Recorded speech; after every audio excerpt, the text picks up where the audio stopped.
Fölfogom rá. Hogy valamilyen módon érint.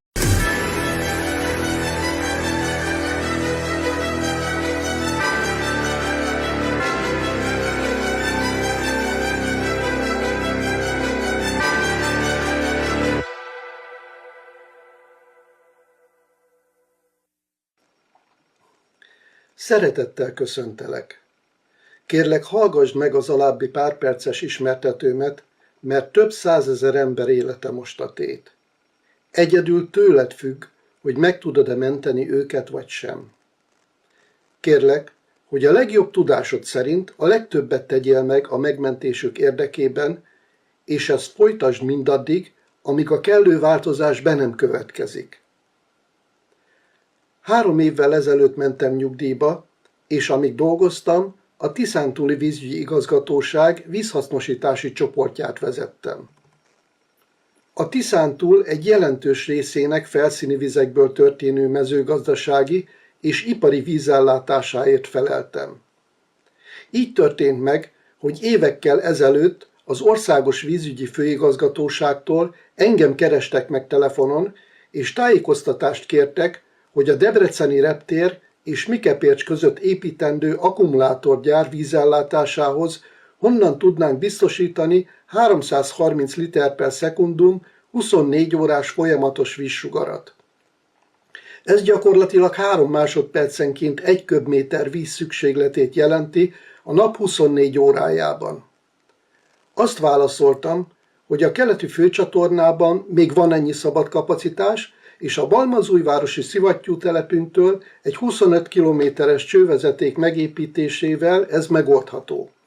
Később meglepve hallottam a hírekből, hogy a debreceni szennyvíztisztító telep tisztított szennyvizét kívánják felhasználni hűtővízként, ami csak 5 kilométerre van az épülő akkumulátorgyártól. Erről a tisztított szennyvízről azt kell tudni, hogy olyan nagy mértékben tartalmaz nehézfém vegyületeket, valamint más idegmérgeket és szennyező anyagokat, hogy a jelenlegi jogszabályok értelmében még növények öntözésére sem szabad felhasználni. Ez a szürke víz, ahogy a médiában nevezik, a Tóczó vízfolyásba ömlik be, majd a Tóczó a Köselybe torkollik. A Kösely útja ezután nyugat felé vezet, tovább a keleti főcsatorna irányába. A keleti főcsatorna alatt egy bújtató műtárgyon megy át. Ezen a bújtató műtárgyon keresztül tudunk hígító vizet leadni a keleti főcsatornából a Köselybe, hogy annak vize mezőgazdasági célból hasznosítható legyen.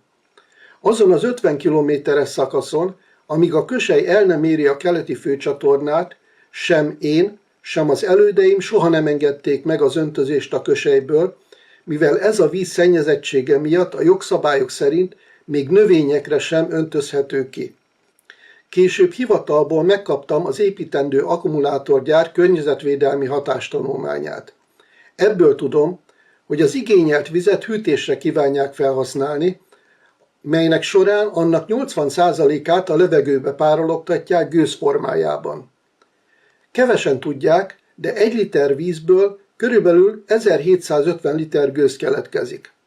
Ez azt jelenti, hogy ha 330 liter per szekundum vízsugárnak a 80%-ával számolunk, akkor naponta közel 40 millió köbméter gőz keletkezik.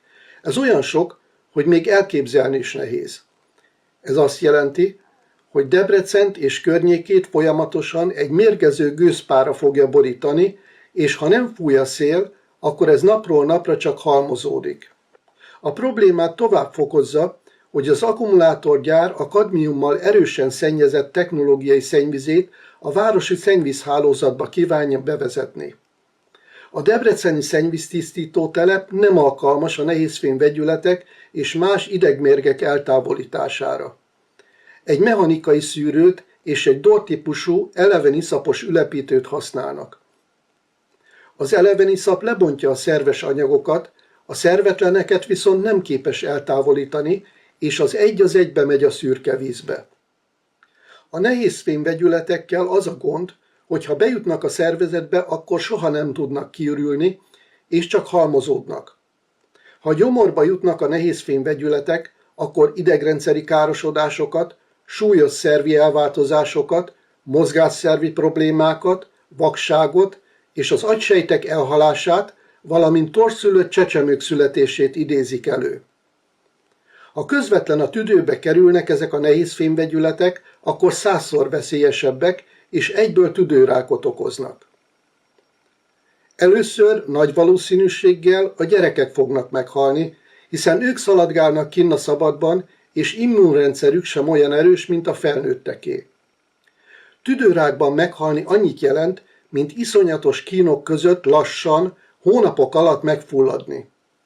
A nehéz fémvegyületek okozta tüdőrák nem gyógyítható, mivel a nehéz fémvegyületeket nem lehet eltávolítani a szervezetből. Valójában az akkumulátorgyár környéke egy 15 kilométeres sugarú körben élhetetlenné válik. 40 millió köbméter gőz olyan sok, amit el se tudunk képzelni. Ugyanúgy nem tudjuk elképzelni, mint az a fiatal nő, aki el sem tudta képzelni, hogy a kézigránát felrobban a kezében, és letépi az egyik kezét és a másik karját könyökből.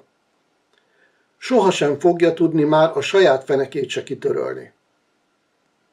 Az első hullámban várhatóan az érintett lakosság 3-5%-a fog majd tüdőrákban megbetegedni és meghalni, ami körülbelül 10-15 ezer ember. Akik látszólag megússzák a megbetegedést, sem biztos, hogy jól járnak, mivel a nehézfémvegyületek genetikai elváltozásokat okozhatnak, és emiatt torszülött csecsemők születhetnek. Ezt nevezik hetedizigleni átoknak, mivel ez a fajta genetikai károsodás öröklődés útján továbbvihető. Persze kérdés az is, hogy ezek után ki akar majd elvenni egy debreceni lányt, vagy hozzámenni egy debreceni fiúhoz. Ez a probléma különösen azután lesz érzékelhető, hogy az első torszülött csecsemők megszületnek. Ne gondold azt, hogy hát ha mégsem történik semmi.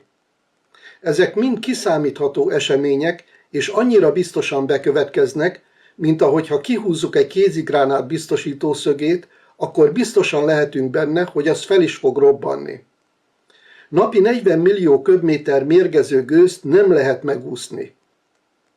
Az internetes források szerint a Debrecentől északra a BMW gyár mellett épülő másik akkumulátorgyár fogja felhasználni a debreceni szürkevíz másik felét, és azt is hűtőtornyokban párologtatják majd el.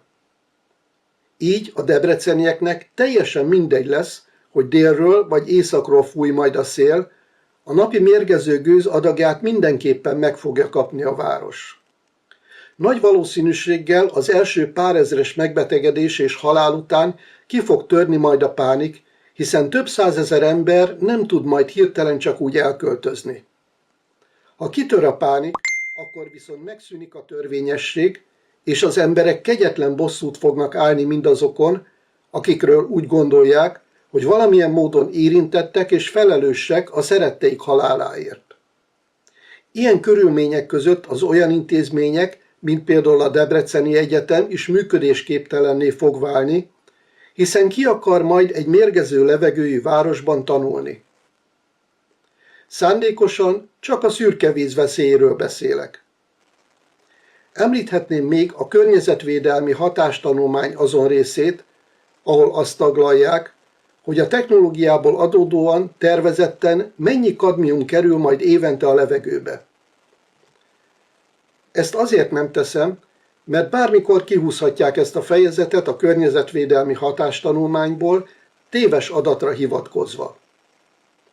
Az általam említett vízminőségi adatok publikusak. Minden vízfolyás vízminőségi adatait megtalálhatjuk a neten. Így pontosan ellenőrizhető, hogy például milyen a Tóczó-patak vízminősége a debreceni tisztított szennyvíz beadása előtt és után. Azonban, ha valakinek nincs kedve a neten keresgélni, és amúgy is nehezen tudja értelmezni a különböző szakmai meghatározásokat, akkor javaslom, hogy menjen ki a Kösely partjára, és alaposan szemlélje meg a vizet. Nyáron, a nagy melegben már messziről érezni a víz szagát, amit a helyiek csak büdös vízként emlegetnek.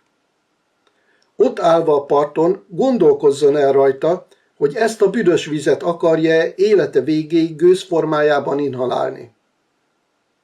A Tóczó vízfolyás vízminőségi adatait a szürkevíz beengedése előtt, ez a Tóczó felső, és a szürkevíz beengedése után, ez a Tóczó alsó, az interneten megtalálhatod a 3. vízgazdálkodási törvény mellékletei között. Azért, hogy senki se kérdőjelezhesse meg szakmai tudásomat, elmondom, hogy vízgazdálkodási üzemmérnöki alapdiplomámon kívül angol nyelven szereztem meg a környezetgazdálkodási hidrológiai szakmérnöki oklevelemet, melynek keretében többek között a szennyezett vizekkel kapcsolatos környezetvédelmi témákból is vizsgáztam.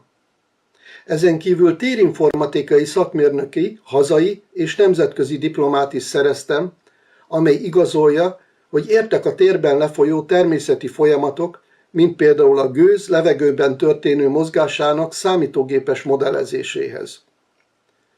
Ma Magyarországon nem sok olyan szakember található, aki ennyire speciálisan képzett lenne egy ilyen környezetvédelmi probléma feltárásában. 2025. május 27-én jelent meg a DEHIR honlapján egy hír arról, hogy közzétettek az Európai Unió hivatalos lapjában egy pályázatot a debreceni szennyvíztisztító telep szennyvize továbbtisztításának megtervezésére, ami arra utal, hogy rájöttek a problémára. Csak remélni tudom, hogy ebben a nagyságrendben találnak majd megfelelő megoldást a szürkevíz továbbtisztítására, de aggályosnak tartom, hogy ezt a vizet elpárologtatva emberekkel lélegeztessük be. Ha ezt a vizet egy vízfolyásba vezetik be, akkor üzemzavar esetén halpusztulás lesz, ha elpárologtatják a lakott települések közepében, akkor üzemzavar következtében emberek fognak meghalni. A szennyezettség összetettsége miatt erős kételjem van afelől, hogy létezik-e tökéletes tisztítási módszer, mely alkalmassá teszi ezt az erősen szennyezett vizet arra, hogy akár emberek is belélegezhessék a gőzét. Másik kérdés az, hogy meddig várnak a kínaiak. A gyár megépült, a beüzemelése ezekben a napokban megtörténik. Ha még most adták be az Unióhoz a pályázatot, a jelentkezőket még elbírálják, utána indulhat meg a tervezés, majd az engedélyeztetési eljárás. Ezt követi a kivitelezési és próbaüzem, valamint a hatékonyság hitelesítése. Ez az egész alsó hangon is legalább 3 évet vesz igénybe.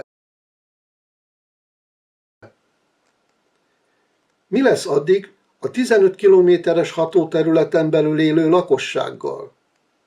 Lehet, hogy már csak napok vannak hátra, és beindul az akkumulátorgyárban a teljes kapacitású termelés. Talán még nem késő, és meg lehet menteni Debrecen és a környező települések lakosságát, akik nem is tudják, hogy milyen sors vár rájuk. Csak abban reménykedem, hogy a mérgező gőz majd markánsan kiérezhető lesz a levegőben, így a legtöbb embernél ez majd kiveri a biztosítékot és cselekvésre készteti. Azonban Debrecen légszennyezettsége már most is rendszeresen meghaladja a veszélyes határértéket, így nem biztos, hogy a gőz okozta szennyezés ki fog érződni a többi mellett. Ebben az esetben már csak a kórházi statisztikák fogják mutatni a mérgezés hatását, de akkor már késő lesz. És most egy gondolat a fideszes képviselőjelöltekhez. Egyedül ti adjátok Orbán Viktornak azt az erőt, amivel ezt a tömeggyilkosságot végre tudja majd hajtani. Soha ekkora népirtás békeidőben még nem volt Magyarországon. Orbán Viktor csak a ti segítségetekkel tudja ezt megtenni. Ne legyetek társtettesek ebben a bűncselekményben, mert ezt a magyar társadalom soha nem fogja megbocsájtani. Még most lépjetek vissza a jelöltségtől, és akkor meg tudjátok akadályozni ennek a borzalomnak a bekövetkeztét. Orbán Viktor már döntött, de egyedül ő semmit sem ér. Ti adjátok meg hozzá az erőt, hogy tettét végrehajthassa. Nem kell, hogy higgyetek nekem. Kérdezzetek meg más, valóban független szakértőket, és ellenőrizzétek az általam elmondottakat. Téged pedig arra kérlek, hogy minél szélesebb körben oszd meg ezt a videót minden általad ismert felületen. Facebookon, X-en, küld el a linkjét chaten, vagy e-mailben minden barátodnak, ismerősödnek. Ha a debreceniek nem fognak kiállni magukért, akkor senki sem fog kiállni értük. Hány debreceni állt ki a gödiekért, és volt ott a tüntetéseiken?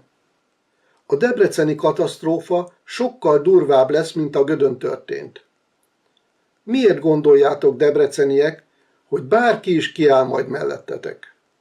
Egy fideszes város mellett? Ugyan már.